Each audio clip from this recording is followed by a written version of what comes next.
দোষ আরেকজনে ঘাড়ে দিবেন না। খবরদার করে দিলাম, আমার বউর সাথে উচ্চ স্বরে কথা বলে জিহ্বা টানিয়ে ছিঁড়ে ফেলা দেব।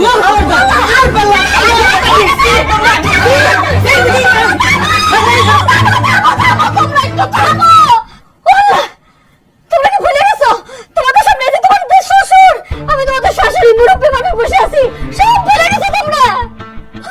কি হইতেছে এসব? সব আমারই দোষ, সব দোষ আমার। নাহলে আমি এমন দুইটা মানুষের লগে আমার মায়া দুইটার বিয়া দিব কিসের জন্য? ভুল একটা করছি, কিন্তু আর ভুল করুম না।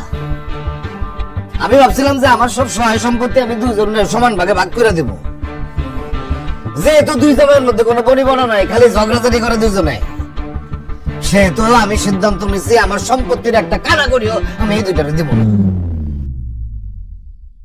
আমার সম্পত্তির ব্যাপারে আমি অন্য সিদ্ধান্ত নেব। এখন যাও যে ব্যাপার চোখের সামনে থেকে যাও।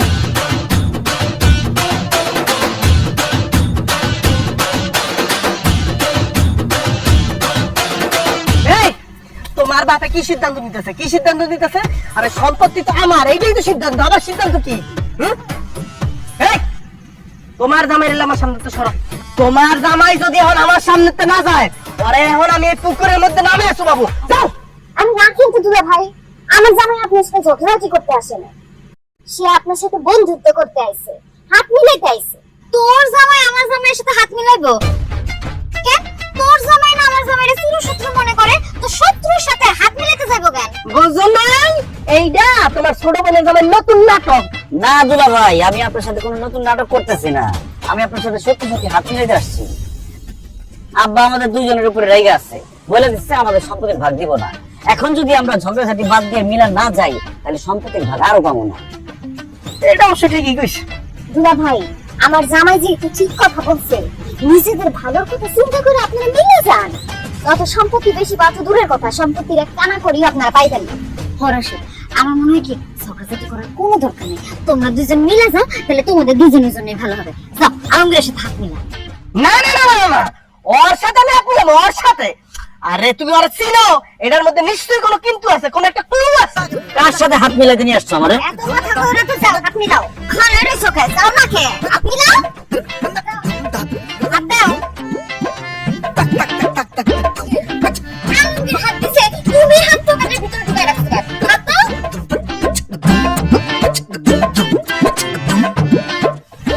এবার কোলাকুলি করো, যাও। তোমারে কি পিছন থেকে ধাক্কা দিব? আমি তো তোমার আগে থেকেই ভালোবাসি, তুমি সঙ্গে দাও। দুলা ভাই, আজকে থেকে আপনার সাথে আর কোনো ঝগড়াঝাটি করুম না, কোনো মারামারি করুম না। আজকে থেকে আমরা ভাইয়ের মতো চলুম। আজকে থেকে আমরা ভাইরা ভাই না, আমরা বন্ধু বন্ধু। অবশ্যই আজকে থেকে আমরা বন্ধু বন্ধু। শোনো, আজকে থেকে আমরা যা করব একসাথে প্ল্যান করে করব। সবার আগে যেটা করতে হবে, শ্বশুরের সম্পত্তিটাকে দুই ভাগ করে দুজন ভাগ করে নিয়ে যাবো। এরপর আমরা ঘুরবো ফিরবো, এমনকি একসাথে ঘুমাবো।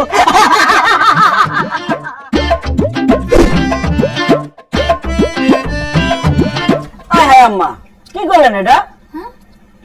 দুলা ভাই বড় মানুষ, মাছের মাথা খাবে দুলা ভাই, আপনি আমার কেন দিলেন? দুলা ভাই, মাছের মাথাটা আপনি খান। না না আলমগীর, আমি জানি মাছের মাথা তোমার খুব পছন্দ, তুমি খাও ভাইয়া। না না দুলা ভাই, মাছের মাথাটা আপনি খান ভাইয়া। আমি কিন্তু রাগ করবো আলমগীর, তুমি খাও ভাইয়া, আমি দেখি। আচ্ছা ঠিক আছে, আমরা এক কাজ করি, আমরা দুজনেই মাছের মাথাটা খাই। আমি আপনাকে খাওয়াই দিই, আপনি আমার খাওয়াই দেন, ঠিক আছে? আগরেন ভাই। এবার তোমার টান। বলা, এই আমি কি স্বপ্নে আছি নাকি বাস্তবে আছি? আম্মা, তুমি স্বপ্ন দেখতেছো না, যা দেখতেছো বাস্তবেই দেখতেছো। কি করে বাস্তবে আছি? আমার দুই জামাই একজন আরেকজনকে খাওয়াই দিতেছে, আমি তো তাদের মধ্যে কোনোদিন ঝগড়াঝাটি ছাড়া কিছুই দেখি নাই রে। আম্মা, এখন থেকে আমাদের দুই বোনের জামাই আর ঝগড়া করবে না, তারা এখন মিলে গেছে। তারা শুধু ভাই না, তারা এখন বন্ধু। হ্যাঁ মা, ঝগড়াঝাটি অনেক করছি। দুই দিনের দুনিয়া, কে কখন মরে যায় তার কোনো ঠিক ঠিকানা আছে? এই জন্য আমি আর দুলা ভাই ঠিক করছি, এখন থেকে আমরা আর কোনো ঝগড়াঝাটি করুন না, মিলামিশা থাকুন। আল্লাহর কাছে লাখ লাখ শুকরিয়া আছে আমার দুই জামাই মিলে গেছে, গাড়ি ঝগড়া টাগড়া করবো না তারা। বাবাজি, আমি সারা জীবন এটাই চাইছিলাম যে তোমাদের মধ্যে যেন আর ঝগড়াঝাটি না হয়, তোমরা যেন মিলামিশা থাকতে পারো। কারণ তোমাদের দুজনে তো আমি মেয়ের জামাই মনে করি না, মনে করি যে আমার নিজের সন্তান। নিজের সন্তানের মধ্যে ঝগড়া ফেসা দিলে যেমন বাপ মা সহ্য করতে পারে না, তেমনি আমিও তোমাদের এই ঝগড়াঝাটি কোনো সময় সহ্য করতে পারতাম না। আল্লাহর কাছে লাখ লাখ শুকরিয়া, তোমরা মিলা গেছে। আমি আজকে খুব খুশি, খুব খুশি। আব্বা আমরাও খুব খুশি। না আব্বা, আমরা আসছি তো অনেকদিন হইলো, এখন তো আমাদের যেতে হয়। না, আমাদের তো কাজকর্ম আছে নাকি আলমগীর? জি ভাই। তা আব্বা, আমরা যেহেতু মিলে গেছি এবং আপনারাও যেহেতু খুশি, তাইলে এবার আমাদের সম্পত্তি মিলে আমাদের চারজন নামে একটু ভাগ করে দিলে ভালো হয়, কি বলো? হ্যাঁ, আর দেরি না করে আমাকে সম্পত্তি আমাকে ভাগেরটা বুঝাই দেন, আমরা জায়গা আমাকে কাম আছে। বুঝলাম না, সম্পত্তি আমি তোমাদের ভাগ করে দেবো কিভাবে? তোমাদের না বললাম যে আমি আমার সম্পত্তি নিয়ে অন্য একটা সিদ্ধান্ত নিব, সেটা তো আমি নিয়ে ফেলাইছি। আমার সব সম্পত্তি আমি এতিমখানায় দান করে দিচ্ছি। কি আব্বা কি কইতাছেন আপনি? এসব আপনার সব সম্পত্তি আপনি এতিমখানা দান করে দিয়েছেন কেন? কারণ আমি বুঝতে পারছিলাম যে আমার এই সম্পত্তির জন্য তোমাদের দুই জামাইয়ের মধ্যে এত ঝগড়াঝাটি কাজিয়া। এই সম্পত্তি তোমাদের ভাগ করে দেওয়ার পরে আমি জানি যে তোমাদের এই ঝগড়াঝাটি থামবে না, আরো বাড়বে। সেই জন্য আমি চিন্তা করছি যে সম্পত্তির জন্য এত কাজাল, সেই সম্পত্তি তোমাদের হাতে যাওয়ার দরকার নেই, তাই আমি এতিমখানায় দিয়ে দিচ্ছি। হাই হাই তোলা ভাই, কত বড় সর্বনাশ করে ফেলাইছে আব্বাই, দেখতেছেন আপনি কি কাজ করছেন? এরা আপনার কোনো বিবেক নাই, আক্কেল নাই? আমরা আপনার মেয়ের জামাই থাকতে আপনি কোন আক্কেলের সম্পত্তি এতিমখানায় দান করছেন? আপনার মেয়েদের জন্য, আমাদের জন্য কি একটু চিন্তা করেন নাই আপনি? আমরা বেকার মানুষ, আমরা কোনো কাজ কর্ম করি না, আপনার মেয়েদেরকে কিভাবে রাখবো? হ্যাঁ, কাজ করে রাখবো? হ্যাঁ মেয়ে, আপনার চুলদারি কি ঘুমের মধ্যে রাখছে? এত বড় সর্বনাশটা আপনি কিভাবে করলেন? আপনার দুই মেয়ের জামাই বাইচা থাকতে আপনি কিভাবে আপনার সব সম্পত্তি এতিমখানায় লিখে দিলেন? আপনি একটা বেঈমান, আপনি একটা অমানুষ। আমি জীবনে কোনোদিন আপনার বাড়িতে আসবো না, আপনার চেহারা দেব না। আপনি যদি মরেও যান না, মারি দিতে আমি আসবো না।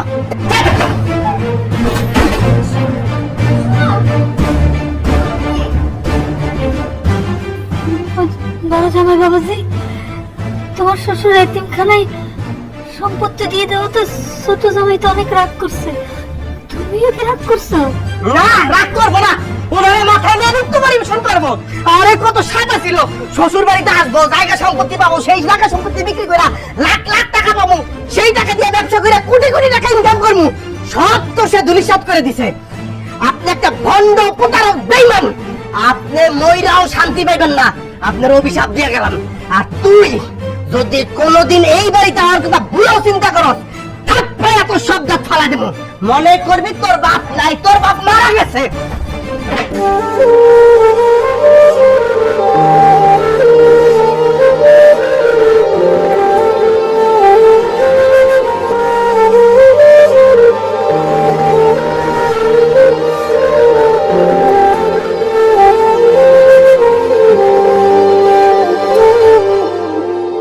জামাই দাঁড়াও।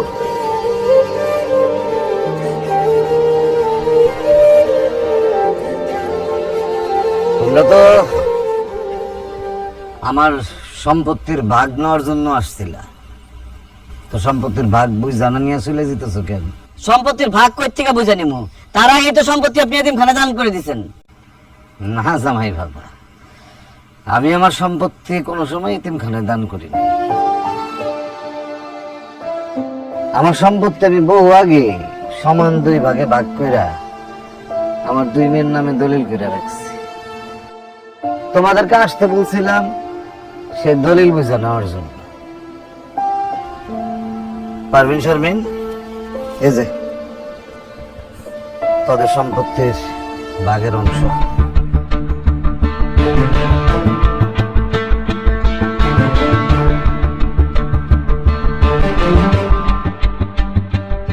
আব্বা, তুমি সব সম্পত্তি আমগুলো আমি লেখা দিছো? তুমি কেন কইছিলা তুমি সম্পত্তি সব এতিমখানায় দান করে দিছো? কি হলো আব্বা, চুপ করে আছো কেন? কও, তুমি কেন কইছো যে তুমি সব সম্পত্তি এতিমখানায় দান করে দিছো? দেখ মা, তোরা এই বাড়িতে আসার পরে জামাই বাবাজিরা আমারে কি সুন্দর করে আব্বা ডাকছে, আদর সম্মান করছে, অনেক অনেক উপহার নিয়ে আসছে, ভালোবাসা দিচ্ছে। আমি বোঝার চেষ্টা করছি যে আদর ভালোবাসা এগুলো কি সত্যই নাকি সব আমার সম্পত্তির লোভে করছে। যখন আমি তো করে বললাম যে এতিমখানায় আমি সব সম্পত্তি দান করে দিচ্ছি। তারপর দুই জামাই আমার সাথে যে ব্যবহারটা করলো, আমি বুঝে ফেলাইছি যে আমরা যতই জামাই গো নিজের সন্তান মনে করি না কেন, জামাইদের কাছে আমরা আসলে বাপ মার জায়গাটা নিতে পারিনি। তারা আম করে আদর করছে, আমাদের ভালোবাসা দেখাইছে শুধুমাত্র আমাকে সম্পত্তির লোভে। আসলে আমরা মেয়ের জামাইদের যতই নিজের সন্তানের মতন দেখি, এটা আজকে বুঝতে ফেলাইছি যে তারা কোনো সময় শ্বশুর শাশুড়িরে বাপ মা মনে করতে পারে না। আর শ্বশুর শাশুড়ির যদি সহায় সম্পত্তি না থাকে তাহলে তো কাম সারছে। 6 মাসেও শ্বশুর শাশুড়ির খোঁজ এই জামাইরা নেয় না। শ্বশুর শাশুড়ি খাইয়া আছে না না খাইয়া আছে তাকে কিছু যায় আসে না। তোমরা আমার বাড়িতে আসার পরে দুই জামাই ঝগড়াঝাটি করছো, মারামারি করছো, কিন্তু বিশ্বাস করো আমি আমি মন থেকে একটু কষ্ট পাইনি। কিন্তু আজকে যখন আমি বুঝতে পারলাম যে তোমরা আসলে আমাগরে মানে কোন অবস্থাতেই বাপ মা ভাবতে পারো না, আমরা তোমার কাছে শ্বশুর শাশুড়ি, সম্পত্তির ভাগ দেওয়া শ্বশুর শাশুড়ি, খুব কষ্ট পেয়েছি, খুব কষ্ট পেয়েছি। কষ্ট পায় না, এত কষ্ট পাইতেছো কেন? পরের সন্তানরা যে কোনোদিন নিজের সন্তান হয় না, এটা মুরব্বীরা কয় না? জানো জামাই বাবাজিরা, আমাদের এই সংসারে যখন এই যে আমার পারভিন আর আমার শারমিন হইলো, আমাদের আত্মীয় স্বজন, বন্ধু বান্ধব, পাড়া প্রতিবেশী সবাই বলছিল হায় হায় দুইটাই মাই হয়েছে, একটা ছেলে হলো না, তোমাদের অবস্থা কি হইব? বুড়া বয়সে কে দেখবো? মায়েরা তো বিয়ে করে শ্বশুর বাড়ি চলে যাইব, বুড়া বয়সে তোমাদের কে দেখবো? আমি কষ্ট পেতাম, বিশ্বাস করো, এটা শুনলে আমি মন খারাপ করতাম, কষ্ট পেতাম। কিন্তু এই যে মানুষটা দেখছো না, সে আমার কি বলতো জানো? সে আমার বলতো মন খারাপ করো কেন, আমার পারবেন রে, আমার শারমিন রে যখন বিয়ে দিব না, রাজপুত্রের মতন জামাই আসবে। ওরা কি আমাদের জামাই? ওরা আমাদের ছেলে, ওরাই আমাদের সন্তান, ওরাই বুড়া বয়সে আমরা দুজনে দেখবে। কত বড় মুখ করে আমাদের দেওয়ার বলতো। সম্পত্তি এতিমখানায় লিখে দিছে, এটা শোনার সাথে সাথে ছোট জামাই কি বললে তুমি? এটা এই মানুষটার মরা মুখ তুমি দেখতে আসবে না বলতে বললা? আর বড় জামাই তুমি কি বললা?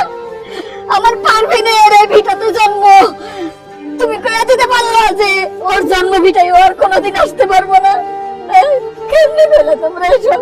এই যে শ্বশুর শাশুড়ি, আমাদের কোনো মূল্য নাই তোমাদের কাছে, খালি কি আমাদের এই যে টাকা পয়সা, ঘর বাড়ি, সহায় সম্পত্তি, এটারই শুধু দাম তোমাদের কাছে? এই যে তোমরা দুটো জামাই রে নিজের ছেলের মতন জানিয়ে তাদের আপ্যায়ন করি, ভালোবাসা দেই, কোনো মূল্য নাই না? আরেকটা কথা, এই যে দুইটা দেখতেছো না, এই যে পারভিন আর শারমিন, এগুলো কি বাপ মার শ্রেষ্ঠ সম্পদ, কলিজার টুকরা তোমরা দুইটার হাতে তুলে দিছি, তারপরে এটার কোনো দাম নাই তোমাদের কাছে। আম্মা, আপনি আমার ঘরে লজ্জা দিয়েন না। সম্পত্তির লোভে আসলে আমরা অমানুষ হয়ে গেছিলাম। আপনারা শ্বশুর শাশুড়ি আমাদেরকে যে এত আদর করেন, এত ভালোবাসেন, এটা কখনো চোখে পড়ে নাই। আপনারা ঠিকই বলছেন, আসলে আমি কখনোই আপনাদেরকে বাবা মা মনে করি নাই। আর আপনাদেরকে যে আদর, সম্মান, ভালোবাসা দেখাইছি, সবকিছু আমার শ্বশুরের সম্পত্তির লোভে দেখাইছি। আসলে কি করবো কোন আব্বা, লেখাপড়া করছি, কোনো চাকরি বাকরি পাই নাই, বেকার মানুষ, কিভাবে চলবো, কিভাবে সংসার চালাবো? আর কয়দিন পরে যখন আমার বাচ্চা কাচ্চা হইব, তারপরে কিভাবে মানুষ করব, কিভাবে বড় করব, এসব চিন্তা আমার মাথার মধ্যে ঘুরতো। তাই ভাবছিলাম শ্বশুরের সম্পত্তির ভাগ পাইলে ওইটা বেঁচে কিছু একটা তো করতে পারুম, বউ বাচ্চা নিয়ে সংসারটা তো চালাইতে পারুম। আব্বা, আম্মা, এই জন্যই আমি সম্পত্তির লোভ করছি। কিন্তু এখন আমি বুঝতে পারছি টাকা পয়সা, সম্পত্তি, এগুলো আমি কামাই করতে পারবো না, কিন্তু আমার শ্বশুর শাশুড়ির ভালোবাসা, এগুলো আমি কোটি টাকা দিয়েও কিনতে পারুম না। আব্বা, এই সম্পত্তি আমার লাগবে না আব্বা, আপনারাই আমার সবথেকে বড় সম্পদ। আব্বা পয়সা কি, আমি তো খুব ছোটবেলায় বাপ মা হারাইছি, বাপ মার ভালোবাসা কি জিনিস সেটা আমি পাই নাই।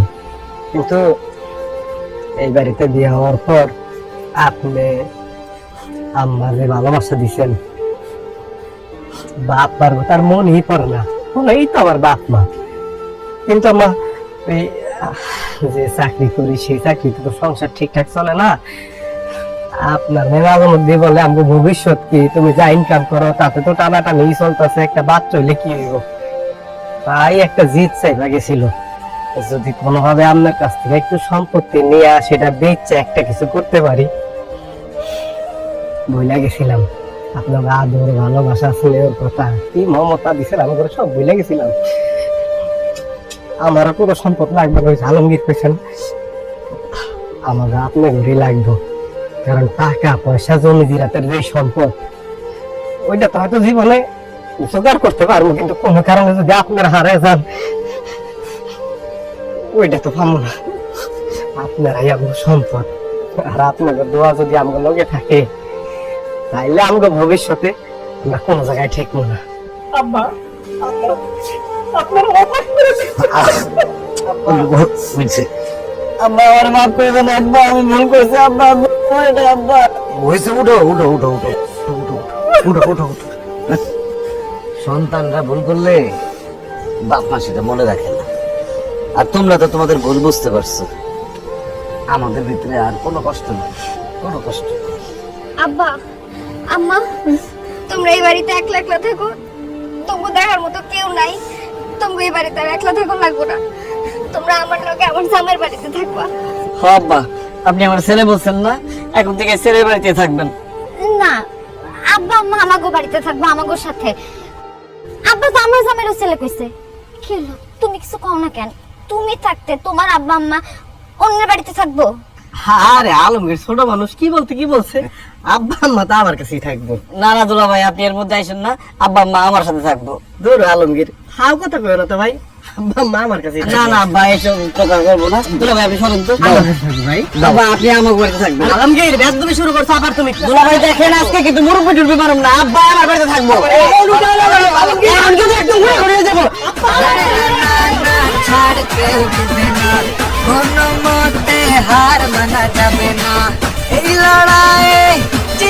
একটু আপোষ করলে গেলাম সবকিছু সম্ভব।